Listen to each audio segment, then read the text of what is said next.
So said the Lord your Redeemer, the one who formed you from the womb. I am the Lord who makes everything, who stretched forth the heavens alone, who spread out the earth by myself. Isaiah 46, remember the first things of old, that I am God and there is no other. I am God and there is none like me. You know, I always told you this, that the Bible anticipates every probability and possibility. Certainly the Almighty knew that people would one day say that God would come in a human form. So, Numbers 23:19, God says, listen to me. God is not a man. He doesn't lie. He's not immortal. He doesn't change his mind. He doesn't go from giving man free choice to predestination. He doesn't change the program for salvation.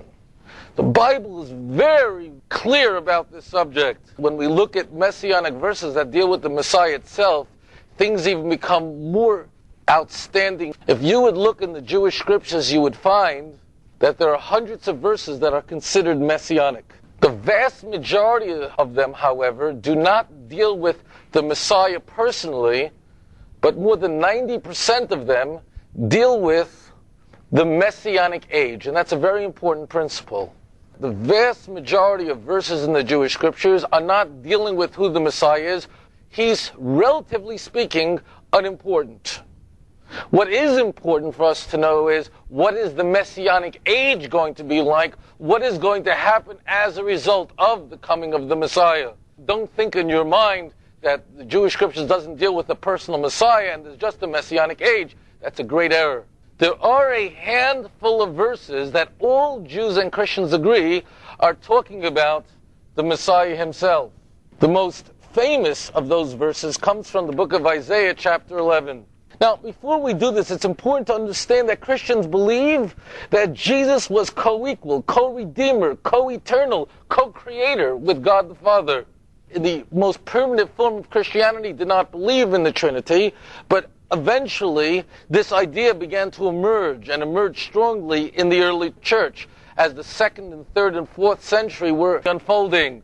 There was a great schism in the early church. The North African church was pressing the idea that Jesus was God himself, and the Western churches, of course, were saying that no, Jesus was subordinate to the Father. He was not co-equal. He was not of the same substance as the Father. Finally, and remember we talked about Origen last week. Origen, a very important Greek church father, he believed that Jesus was subordinate to the Father and was considered a heretic for that reason.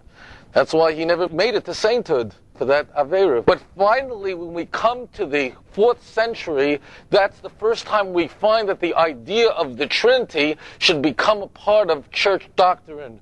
And of course, that was a council that was formed by Constantine, a person who had the blood of thousands of Jews on his hands, an unbaptized pagan.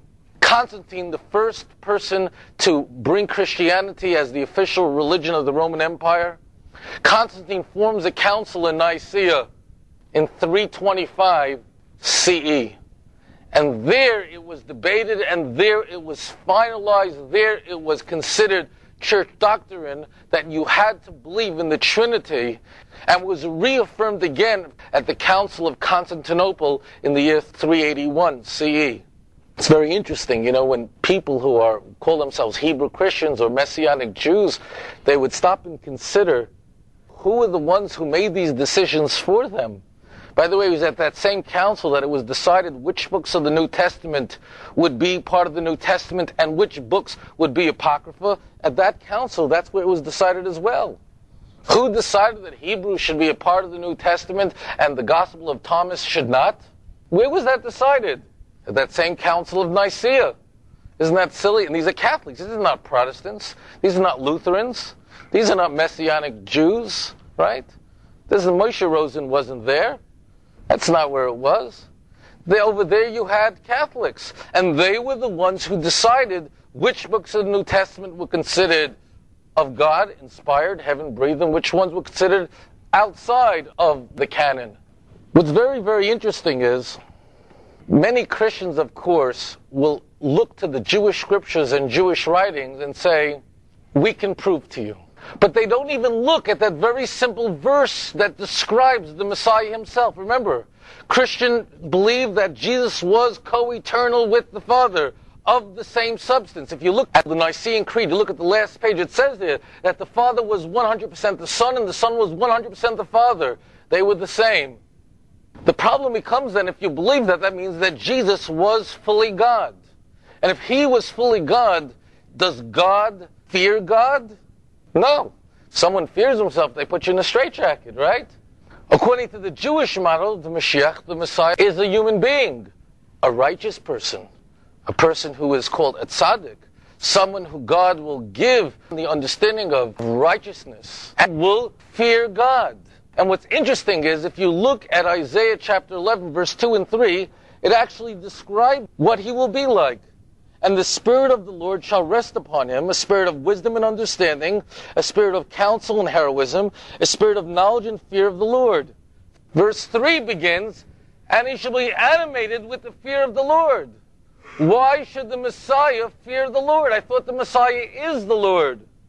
It doesn't make sense. It is so clear from this verse that shouts at us. It tells us what he's going to be like. Christians and Jews don't argue about who this is talking about. Oh yes, we all agree this is talking about the Messiah. Why is it that the Messiah is going to fear God if he is God? Doesn't make much sense, does it? We're going to examine a handful of scriptures and writings that Christians will point to and say, I can prove to you from the Old Testament that there's a Trinity, there's a plurality within the Godhead. One of the most interesting verses that Christians point to is the Shema. The Shema itself, Deuteronomy 6:4. Every child knows this verse. Hear, O Israel, the Lord is our God, the Lord is one. How do you say one in Hebrew? Echad, one God. Naturally, you might say to a Christian, where do you even come to talk about a Trinity? Here, clearly, in the most well-known verse of the Jewish people, God is only one. And the answer might stun you. And this is one of the arguments you will come across when dealing with an evangelical Christian. You don't understand, you'll be told. The word echad doesn't really mean one, meaning alone, but echad really means a compound unity. Let me explain. Don't you know in the very beginning of Genesis, God tells man, he says, you should leave your father's house, you should cleave unto your wife, and you and your wife, what should they do? They should become one flesh. The word that's used there is the exact same word as Deuteronomy 6:4, echad. Oh, so we see it means a compound of many things that come together as one. Or, in the very beginning of Genesis, it was evening, it was morning, Yom Echad, it was one day. Oh, so you see, the word echad doesn't really mean one alone, but what the word echad means is a compound unity. When you take a number of things and bring it together, and it becomes together as one. And that's the Holy Trinity. I'm sure most of you have heard this before, and those who haven't, and I can tell it's that surprised look on your face. The response to this is very simple.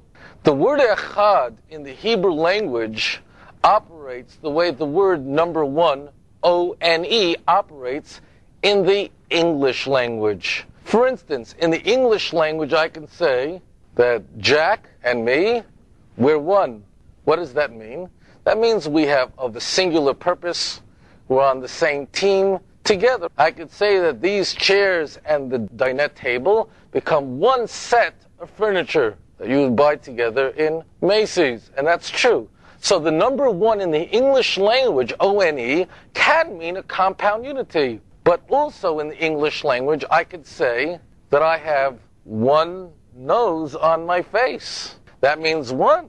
Not a compound unity, but just one nose. You have one smile on your face. That's only one. In the English language, the number one could be one compound unity or one alone. In the Hebrew language, we have the same thing. The only problem is that missionaries will never show you the verses that show how echad is used about one without another. They'll never show you the count of verses.